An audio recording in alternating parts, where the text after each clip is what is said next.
Bonjour à tous, c'est Vinek, créateur de contenu essentiellement sur Twitch, et après un peu plus d'un an et demi de stream, je pense pouvoir vous apporter quelques tips pour progresser dans ce milieu ultra concurrentiel. Je vous invite très fortement à vous abonner à ma chaîne YouTube et à venir me follow sur Twitch pour participer activement dans le chat.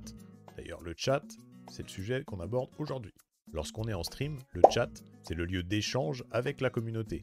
C'est super sympa des mots, mais c'est quand même bien plus sympa avec quelques émotes super cool.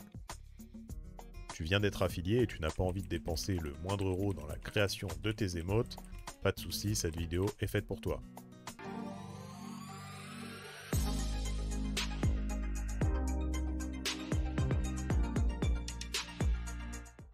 La première chose que vous allez faire, c'est de vous rendre sur le site Krita. Le lien est en description et dans la section téléchargement, vous allez trouver votre version qui correspond soit à Windows, soit à Mac. Une fois le téléchargement terminé et l'installation OK de votre côté, vous allez vous rendre sur le site suivant. Il s'agit de Pexels qui met à votre disposition des images et vidéos libres de droit. Vous pouvez bien évidemment utiliser une image de votre choix. Pour cette émote, nous allons rechercher une image d'un rat. C'est mignon un rat. Celui-ci sera très bien, on n'a plus qu'à la télécharger dans son format original, ce sera très bien. Une fois que le téléchargement est terminé, vous vous rendez sur ce site, RemoveBG. Je vous mets également le lien en description.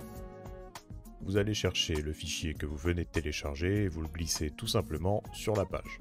Cet outil va automatiquement éliminer l'arrière-plan de la photo et si la photo n'est pas parfaite, vous aurez la possibilité de modifier en effaçant ou en restaurant une partie de l'image. Ici, le découpage semble correct, donc nous allons télécharger le PNG. Vous pouvez donc supprimer le JPEG qui ne nous servira plus.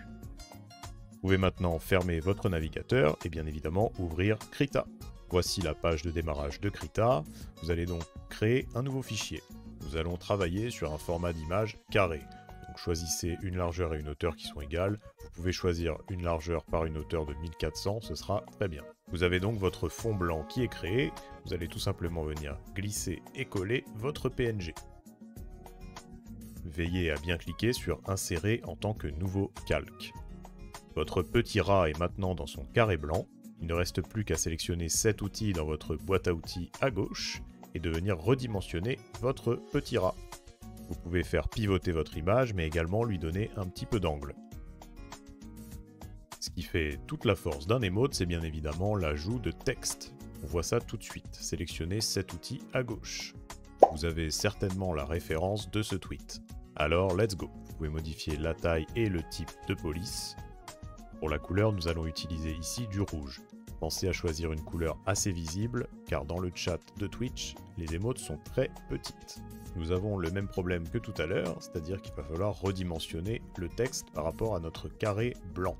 Pensez à maintenir la touche Shift quand vous sélectionnez un coin. N'hésitez pas à faire dépasser le texte sur l'image, ça donnera un petit peu de dynamisme et de profondeur à votre emote. Vous avez donc compris la manip. Maintenant, nous allons ajouter un nouveau calque pour ajouter le reste du texte.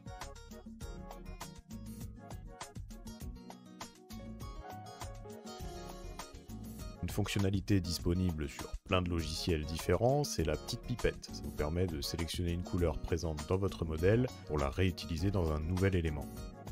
On sauvegarde et on ferme. Même problème, vous êtes devenus les boss. On redimensionne et on adapte au cadre blanc. Pour ajouter un peu de vie à cette émote, je vous propose d'ajouter un nouveau calque. Et vous allez le glisser juste en dessous de votre texte. Vous sélectionnez l'outil feutre et la couleur jaune pour cet exemple, et vous allez tracer les contours des lettres. L'image que vous allez uploader sur Twitch sera très petite, donc ce n'est pas grave si la précision ne fait pas partie de vos qualités majeures.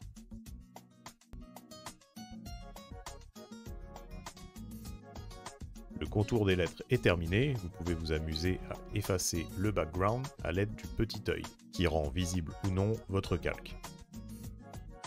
Une fois que votre modèle est terminé, il faut maintenant passer à l'export. Vous donnez un nom à votre modèle, vous allez aller dans l'onglet Images, puis sélectionner Redimensionner l'image à la nouvelle taille. Dans les tailles en pixels, vous allez entrer 112 par 112. La taille de votre emote va réduire. Une fois que c'est fait, vous allez vous rendre dans Fichier, puis Exporter. Pensez à bien enregistrer votre fichier au type image PNG. Une fois que votre PNG est enregistré, vous allez vous rendre sur votre espace Twitch. Vous pouvez choisir à quel niveau vous souhaitez voir apparaître cette émoticône. Pour les besoins de la vidéo, j'ai libéré un espace en niveau 1. Vous cliquez sur le petit plus et vous laissez cocher le redimensionnement automatique. J'avais l'habitude avant d'uploader les 3 fichiers de tailles différentes manuellement, mais finalement le redimensionnement automatique fonctionne très bien. Vous uploadez donc votre PNG, les 3 tailles sont uploadées, vous choisissez donc un nom pour votre émoticône, en gardant le radical qui est donc le nom de votre chaîne, vous envoyez et c'est fait. Votre communauté et vous pouvez donc profiter de votre nouvelle émote.